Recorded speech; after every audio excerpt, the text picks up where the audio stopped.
Hi, good evening. You're watching The Big Picture with me, Ishan Russell. Tonight on The Big Picture, we focus on India-Germany relations, which are, of course, under the scanner right now because German Chancellor Angela Merkel is on a visit to India. And it's quite an historic visit as far as providing impetus to Indo-German ties go. Make in India is being talked about in a big way in that big visit to Bengaluru. We'll be discussing all that and more. And what does the future augur as far as both these countries are concerned? How does each nation benefit from this tie-up? We'll be asking that to Shubhajit Roy, Assistant Editor at the Indian Express, joins us live from Delhi. Professor Gulshan Sachdeva is over here. He is from the Center for European Studies at the Jawaharlal Nehru University. Dietrich Kebschull, head of Indo-German Export Promotion Project, he is here with us. And Ambassador Sheel Sharma is here with us. Thank you all of you for coming in. Shubhajit, I'll just start with you, just talking about the news bit of it, and then we'll get into the details of the engagement. But it's quite an important engagement that is being made further into the ties, the strategic ties that both these countries have.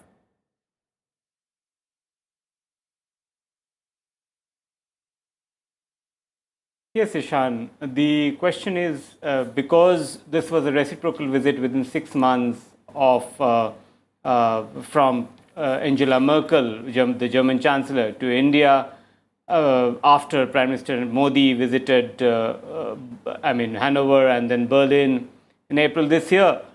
They have covered quite a lot of ground. If you see the number of agreements, the kind of areas, and the outcomes that they arrived at. Right. For example, one of the most important announcements has been the German-specific fast-track mechanism, which is the only second country to have such a country-specific mechanism, right, apart from Japan, which was announced last year.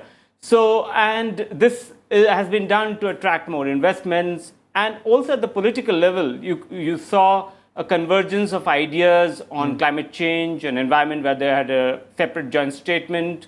And the 18 agreements encompassed from education to skill development. Right. So in that sense, it was a very, very comprehensive visit. Indeed, a very comprehensive visit. And as far as the personal chemistry between the two leaders go, Ambassador Sharma, I'll talk to you about that, because that is also quite evident. The fact that it's about getting your hands dirty, as Narendra Modi likes to do it, of the leaders doing it themselves, of key agreements being signed, of overseeing those developments, and a personal push between Merkel and Modi, isn't it? Yes, the chemistry between the two is well explained by the fact that just 15 days back they had a summit in New York where they met on the G4, and before that they met in Europe when Prime Minister Modi visited there. So, as Shubhajit mentioned about frequent by high-level contacts, but I would like to say that this kind of a visit is extraordinary in the sense that in all departments, like optics is very high optics. The kind of intergovernmental meeting which took place, it's unique. It's only with Germany we have that, where the Prime Minister meets the Chancellor, and both sides have important key ministers, and they are also meeting their counterparts. So, in a sense, the visit spans not only the high-level context, but also context between the ministers. Right. Then, content-wise, the joint statement is exhaustive, which has been issued yesterday. It covers so many dimensions. But this is a relationship that's been nurtured for quite some time now. 15 years. That's the point I want to get in. Professor Gulshan Sachdeva also on this, that this is not just new. This is not just Narendra Modi and Angela Merkel, but the fact that this kind of a relationship has been nurtured for the past 15, 20 years. Well, that's true. But at the same time, leadership also matter. As in fact, our Prime Minister mentioned yesterday and today, he said the German strengths and Indian priorities have coincided. Similarly, today he said that German manufacturing and Indian IT, if they work together, it could become a very formidable force. Because if you look at all the plans of Indian government, from Make in India to Digital India to renewable energy to skill development, railway modernization, and if we are able to develop partnership with German companies, and I think they could be very useful partner for India. So this was the message which was very clear. Now, of course, the real task is, can we deliver? Okay. And the fast track, what was mentioned, I think this could be one mechanism.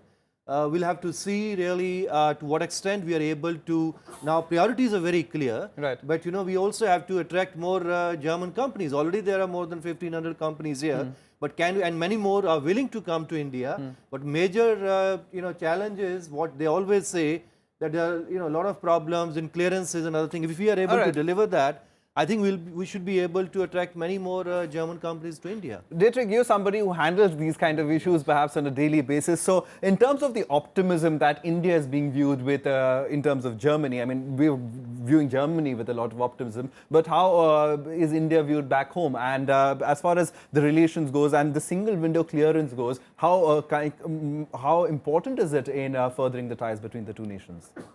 Well, I think that Germany and India are two countries which have no problems with each other. That is important.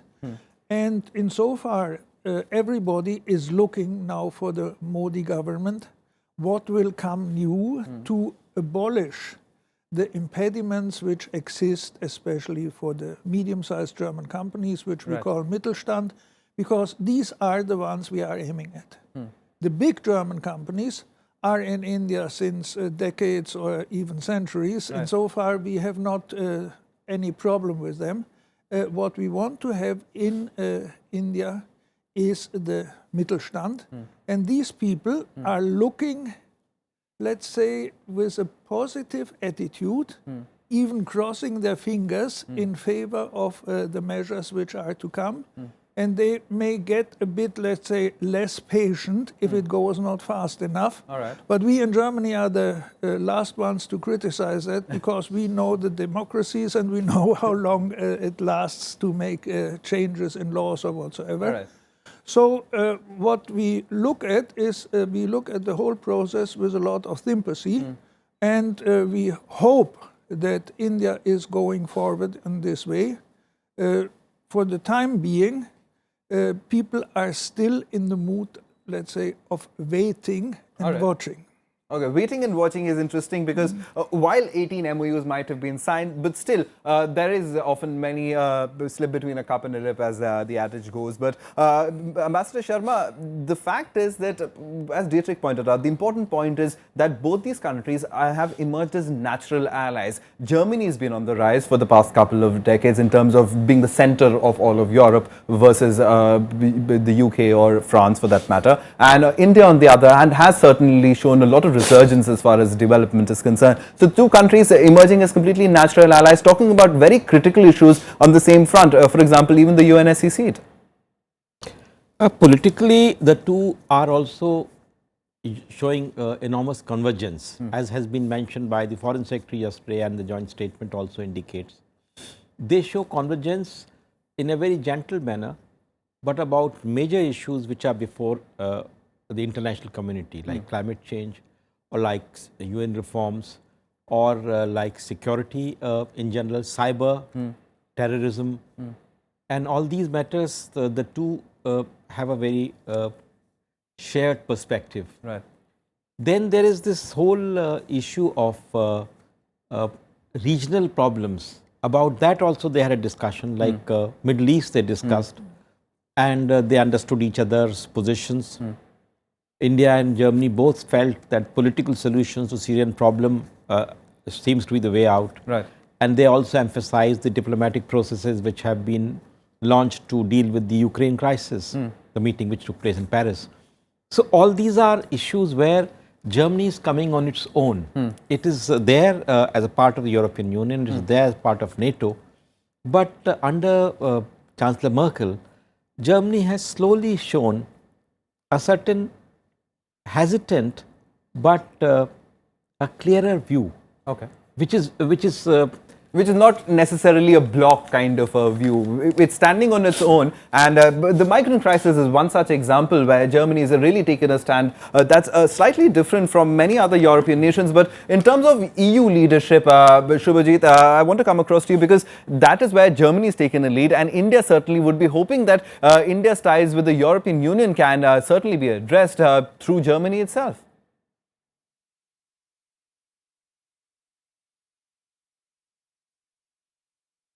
Yes, of course. Germany has emerged as a natural leader when it comes to Europe.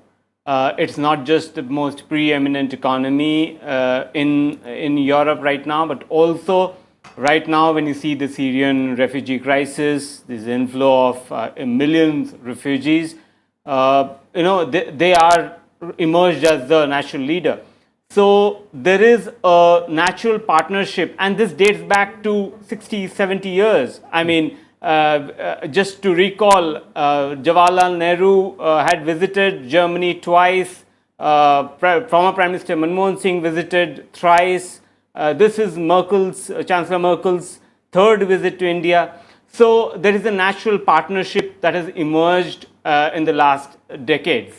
Now with this kind of relationship and a strategic partnership at play, it is quite evident that Germany and India will partner, say, on UNSC reforms or on climate change, and also, mind you, the India-EU FTA negotiations, which have been stalled for a few months now, where India now expects that Germany will take the lead amongst the EU partners and take the grouping along to tide over the differences, and so that it becomes a reality in the coming years.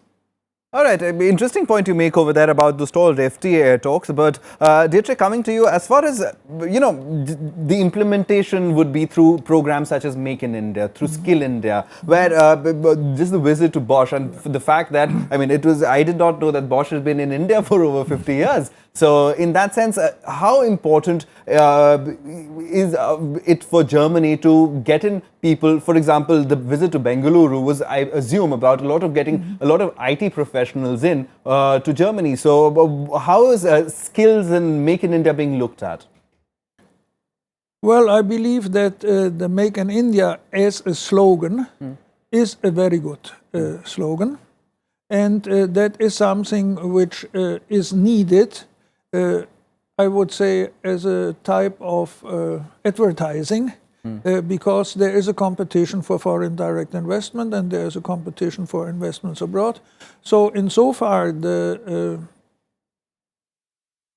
Make in India is a good, catchy slogan which goes to the brain and which they will not forget.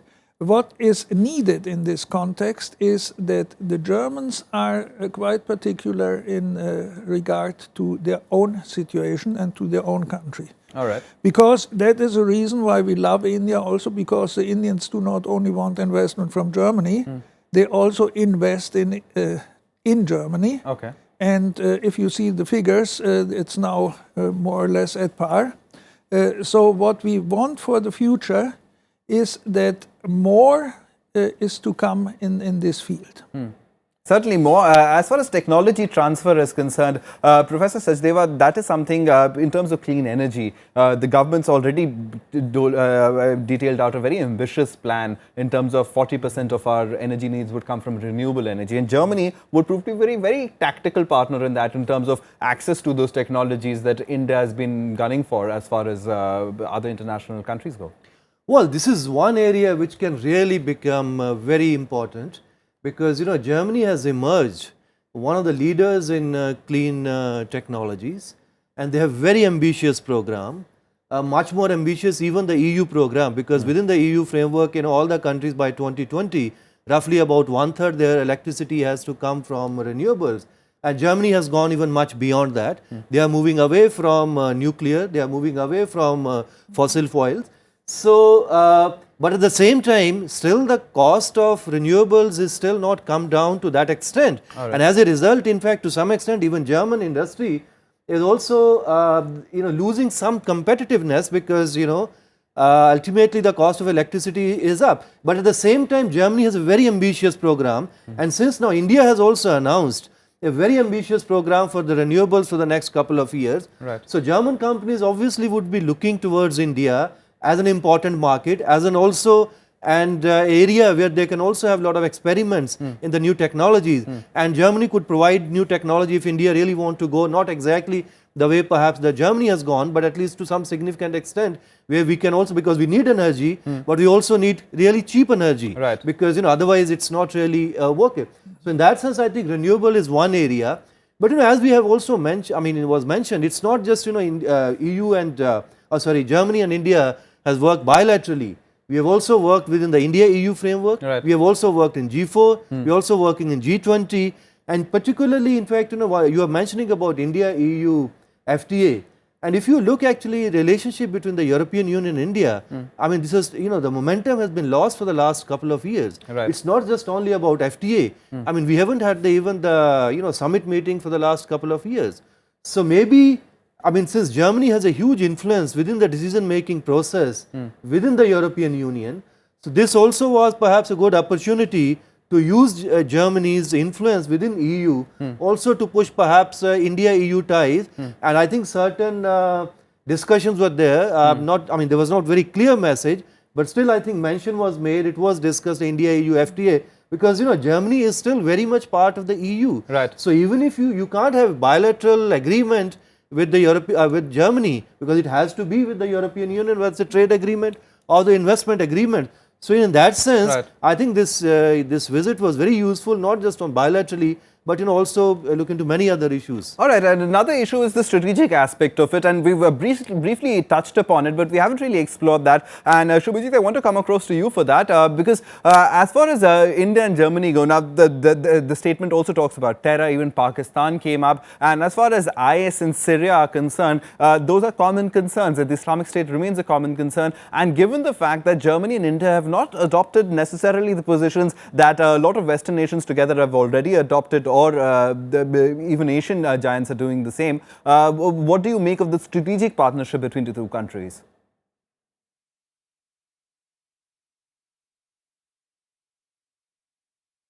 Yes, the strategic partnership is very crucial. It is they have dialogues between NSAs, between defense establishments of the two countries, and they share experiences, intelligence on various levels. I remember after 26/11 Mumbai terror attacks, there were a lot of conversation between the two sides, and there were real-time information exchanged after that as well.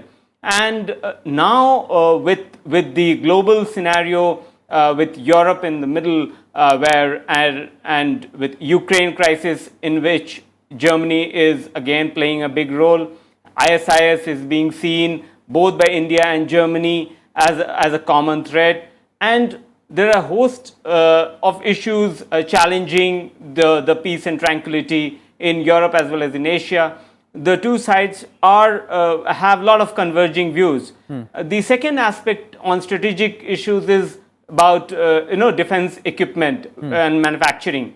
That is another area where the two sides will be looking to cooperate. I mean, I understand the conversation between the German Chancellor and the Indian Prime Minister was also at one level focused on the equipments that India can buy. Say, for example, Germans have state-of-the-art submarines which they want to sell, and India is looking for submarines for which tenders are expected later this year or early next year.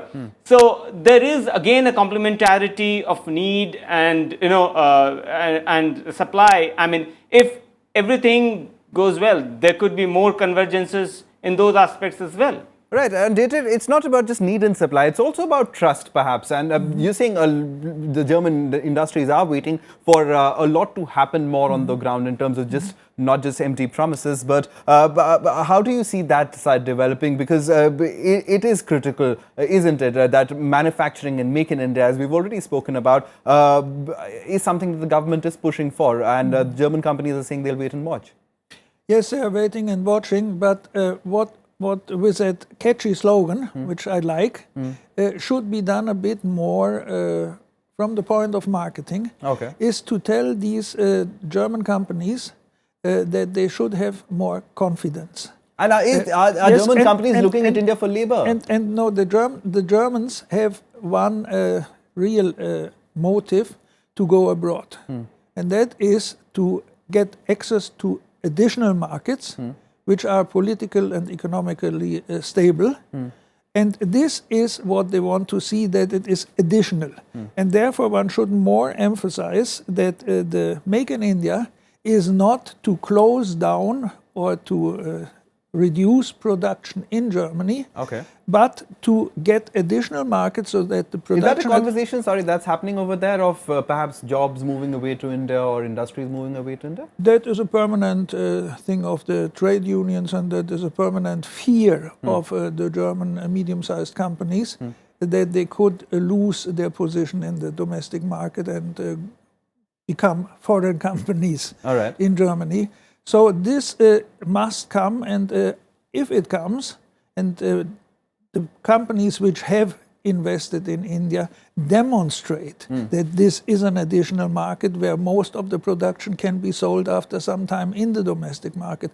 Our whole machine tool industry, for example, our automotive component industry, they never thought that this would be the case, but now they are convinced that India is a big and growing market where one can get additional business and where one can create additional employment also. All right, additional employment and additional business. So it's not just about making in India and exporting it elsewhere, it's also about selling in India and also about skilling India, isn't it, Professor Sachdeva? Absolutely, because India is a huge market, so anybody who is trying to enter Indian market, it's not just only about manufacturing, this is also about actually expanding your markets. So this is quite natural, so there is nothing unexpected, I mean nothing unusual, because every country, I mean the same thing has happened with China, same thing would happen with India. But not just only trade and economics, because now in fact what one can see, because of its difficult past, earlier in fact Germany was using mainly its economic influence, economic power to use its own influence. But now one has seen for the last 10 years, 10, 15 years that Germany is also trying to play much important role beyond economics, even within Europe. One has seen, say, during the Eurozone crisis, during refugee crisis, and clearly I think many leaders within Germany has asserted that they would like to play more important role within Europe and outside Europe, and they have also clearly identified, I think, the BRICS countries for the last 10 years. And now their relations with Russia are tense because of Ukrainian crisis. China and Brazil are slowing down. So obviously India is in a market where I think Germany would be looking very, very, very carefully, very, very positively. And I think the way Indian government has also announced many of the policies in the last couple of months. So India, I think, is on the kind of radar screen of many German investors. And then we can also work on many strategic issues and use Germany's influence as well as power and capacities within European institutions. Even say, for example, we want to have membership in all the export control regimes, and Germany could help us in building consensus even within Europe itself. Or many of, so we can use this whole partnership much beyond, because core of course is economics, but it can definitely go much beyond economics. Yes, and it will be a constantly evolving relationship. Ambassador Sharma, I'll give you the final word, because you've observed this relationship grow for some time now. So how do you see this develop further? Do you see more trade ties? Do you see more strategic partnerships? Do you see more interaction at World Forum, or do you see a combination of all of the above? I think the momentum which has been built up over the last 15 years is going to take this relationship forward in all these areas.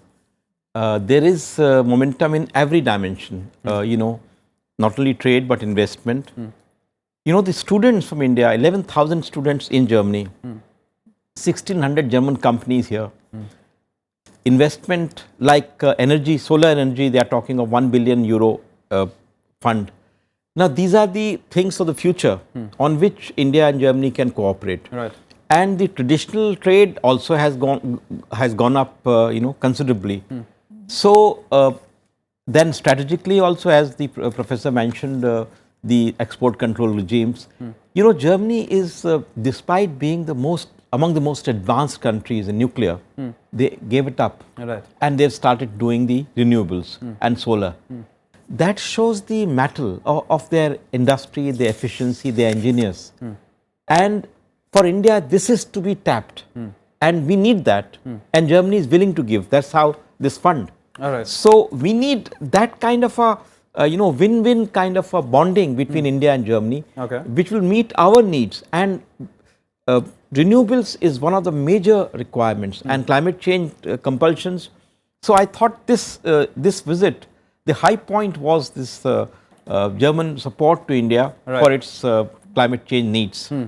And you know what we've decided to do for our own country. That's the centerpiece as far as climate is concerned, because certainly the future for both the countries is converging, and we'll have to wrap up over here because we've run out of time. But thank you very much, Shubhajit Roy, Professor Sachdeva, Dietrich, Kebschull, and Ambassador Sharma for coming in and helping us understand how the ties between India and Germany are evolving. They're certainly going to come closer in the future, and we'll be keeping a close eye on this relationship, not just economic but also strategic and so many other dimensions. On that note, we'll wrap up. We'll be back with another edition of Big Picture tomorrow. Do stay tuned to Rajya Sabha TV.